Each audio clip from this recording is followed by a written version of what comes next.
There is so much information out on the internet. It is mind-boggling. I knew when I started this whole idea that my goal was to be as self-taught as I could, that there's the internet is a wonderful resource. YouTube has all sorts of information, and that I would be good at least to get started with the basics. Oh man, is there so much information out there. It is almost overwhelming to know where to start. Experts are so generous with their time and their information, and I feel like a child again because I have no idea what some of these basic concepts are that they're talking about that I should know if I was in film school or not, older and trying to figure this out for the first time. But the good news is there are some amazing resources out there for me to tackle this whole crazy project of mine. The first thing that I kind of realized, there are two things that I realized. One, I needed some equipment. That's kind of common sense at this point. You want to make a short film or a YouTube video or a vlog or anything, you need equipment. I had some of that. I also then need to find information on what would be the best approach to tackling the kind of subjects and topics and movie ideas that I wanted to tackle.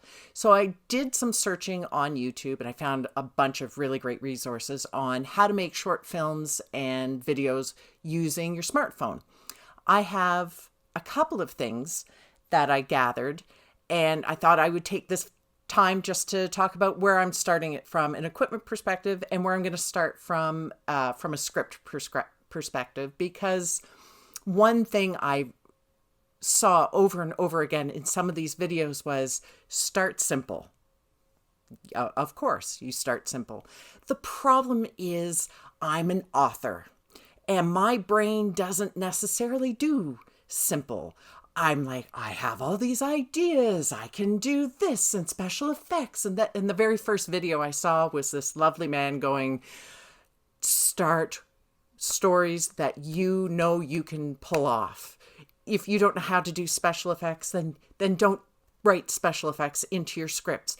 If you don't have special lenses for your camera, if you don't have a camera, if you have a smartphone that you're using, make sure that you are working with a story idea that you're going to actually be able to produce the quality of product that is what your level is at. And that's something that inherently I understood. But the reality, when I sit down in front of my computer, I'm a very a big picture kind of person, and I can figure things out and sort of workflow them in my brain so that I know where I want all the dots to connect. It's one of the curses of my particular writing style. I don't plot things out, but I do know exactly where I want my stories to go. So for me, I have to put the brakes on a lot of the storytelling that I would like to do with some of these movies because I know I do not have the skill set right now to do that. So I went back to the basics and I'm like, okay, you need to figure out equipment, software. Without those two things, then I wouldn't know where to go. I am lucky. I have a couple things I'm just going to put out there. I'm well aware of my privilege. I have the disposable income to spend a little bit of money on some of this stuff. I have some equipment from before I started this whole idea for various reasons. I have a great webcam, which I'm using right now. It's a Logitech something or other. I went online and my techie husband gave it its seal of approval. So I'm starting with that as one of my cameras. I have a Blue Yeti mic. I'm not going to pick it up because if I do, it'll make everything sound bad, but I do have one. It's not necessarily the best microphone in the world, but it does the trick for when I'm on Zoom calls, and this is 2020, so lots of those going on. I have a light ring, which is okay as a light source for basic stuff, but I know it's not going to cut it for what I necessarily want to do. So I had to come up with a couple of things. I also have, so my main camera I've decided is actually going to be a smartphone. There is a lot of amazing things that people can do right now using smartphones as video recorders.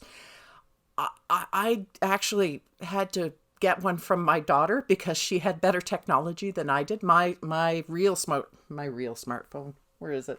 I have this clunky little thing. It's lovely, but it in no way is good enough to take videos. So my daughter just upgraded her phone, and she was kind enough to give me her old S8. So that's what I'm going to be using. And it's so far so good. I haven't really played around too much with it, but I know this is one that a lot of people have been using. The quality is decent. I am not an iPhone person. I don't really have any Apple products. I have a Mac, a very ancient Mac that I use for my self-publishing, but nothing that is new enough to be able to kind of handle, I think, what I want to do. So that's where I'm starting with this. I then realized I had to make a couple of basic purchases. So the first thing, because I didn't have one, I had to get a cell phone stand, grip, holder thing, highly technical term, for my smartphone so that I can use it on a stand. So I went digging because years ago we had a camcorder because we're old. And we had this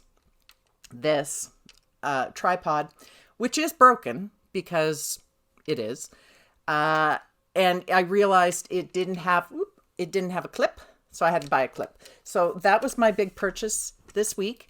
Very, very practical. Haven't even opened it. In fact, the lovely Amazon driver, the Amazon people are amazing, dropped it off this morning. No, I don't pay for Prime. They always come within a day anyway, so there's nothing in this world I need that fast that I pay for Prime. There we go. So this is now my big clamp, my phone tripod adapter. Excellent. Hopefully it works. $12. Then I splurged.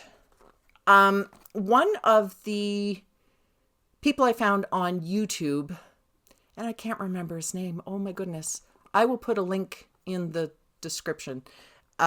He is a filmmaker who does everything using smartphones. He is amazing. He started later in life as well, according to the video that I watched. He spent a lot of time trying to perfect his scripts, and then eventually just went, I'm just going to take the plunge and do this, and then won a bunch of awards and is amazing and is now sharing a lot of this information with people on his YouTube channel. So I'm going to be using him as my teacher for a lot of things. I'm going to go through his lessons. I'm going to figure all this out. And one of the things that he played around with in the videos that I saw was lenses for the camera. This was not crazy expensive either. I think I paid $30 for these, and they just clip on. You put them onto the back end of your camera, your lens, and there are some filters. There's like a fisheye lens and some other things. So I'm going to play around a little bit with these just to see the kind of effects that I can get out of my camera. So those were my two purchases. Two other things I realized I needed. One was a better microphone, one that is portable, because obviously a Blue Yeti mic is something that you have to plug into your computer. If I'm going to be filming in various locations with my phone, I'm not going to have this. So I did end up buying an external mic that plugs into my headphone jack for my phone. That's on its way. I'll probably get it sometime this week. Hopefully I will be able to play around with that as well. In the next video, I will use my phone rather than my webcam. The other thing that I know I need are better light sources. So initially, I don't have a lot of extra money now to spend. I spent my current budget on those few things. So I have my light ring. Don't laugh. I have one of these mood lights, the depression lamps, because depression. And it is actually a really good secondary light source. It kind of has that diffused light to it. It has different intensities. So I thought if I needed some background lighting initially, I can get away with, hopefully, using this and using my light ring and then any other natural light sources that are around. So that's kind of where I'm starting from an equipment perspective. The other thing that I needed to do was buy something for recording. The native app for the Samsung S8 is not necessarily the best option for recording movies.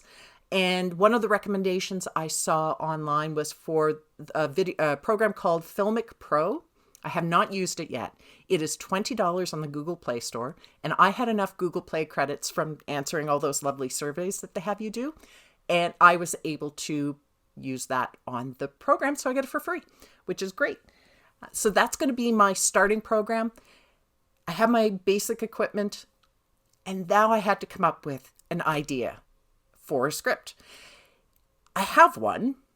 Ideas and writing are not really a problem for me. I tend to have more thoughts around stories and ideas and images and scenes and different things than I have time to actually do anything with in my time, which is fine.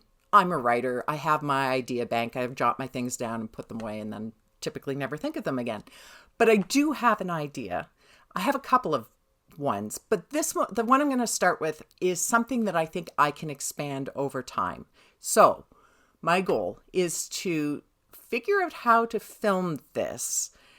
It's going to be a short, and it might be interesting. It's very easy to come up with a larger world around this particular one. I have some, it should be interesting. My children will probably laugh at me, and I'll probably be roping my poor husband into helping me film some of these things, but that's what marriage is all about. So yeah, week 1 has been interesting. A lot of research, a lot of looking online, a lot of trying to figure out what I want to do, how I want to do it, and seeing if this is still something that I'm excited about. It is, very much so, in fact. I find myself thinking a lot about filming these things. I still get a little nervous with the whole idea of, is this worth my time? Is anybody going to care beyond me? And again, I had to kind of reiterate that this is not about anybody else. This is about making and creating things for myself, and hopefully other people will also enjoy it and find that they get something out of it too. It's very exciting to know that I still have a lot that I can contribute in different formats for creation and content, and this is just another way that I can enjoy myself and have a lot of fun. So that's my update. I am ready to get started and do some other things. The other big thing that I know I'm a little nervous about and need to figure out is the whole editing process. Filming, I think, is going to be relatively straightforward. I work on angles, work on different lengths of cuts and how to layer things. But the editing is, I know where all the magic happens. It's a whole other skill set, and that is where I'm a little nervous. I'm hoping that finding a program, I think right now I have 2 options. I have a really old version of Sony Vegas that I bought years ago. I don't even know why I have it, but I have it, and it still works. There's nothing wrong with it. I don't know if I need to invest in something fancier at this point. My daughter also recommended, my youngest daughter, who's an animator, recommended that I use Blender. It is free software. You can use it for animation, but it's also a pretty solid editing tool. I might try that one. We'll have to see what the learning curve is for that. She may end up getting roped into having to show her mother how to use these things. I know there's a lot of other software out there for editing that is probably better for what I want to do. Ideally, I'd like to use one of the Adobe products, Premiere or one of the other ones. I'm not at a stage where I feel I can justify the cost because those products, I believe, are a monthly charge, and I'm just not. I'm not at that point where I can justify signing up for that. So I may be using some old software, some free software. My audio is going to be recorded using Audacity for now. For any of these vlogs, beyond the vlogs, it'll just be whatever the app is for Filmic Pro for the smartphone. So next phase is going to be writing the script. I have a start on it. The first video will probably not be very long, a couple minutes. We'll see what I can kind of pull out with the editing on that. I might be going on a location, not my basement. It may still end up being my basement. We'll have to see. And we'll go from there. Anyway, that's it. That's my update. I'm hoping that in between writing and getting everything ready for my next book to come out, that I will be able to do another one of these vlogs. I'm really having a lot of fun, even if it's just buying stuff and playing around with it. It's certainly scratching the itch for doing this kind of thing. Okay, that's it for now. Bye. Look at you, you reached the end of the video. If you enjoyed it, please hit the like button. And if you want to keep up to date with all of my projects, hit subscribe. Thank you.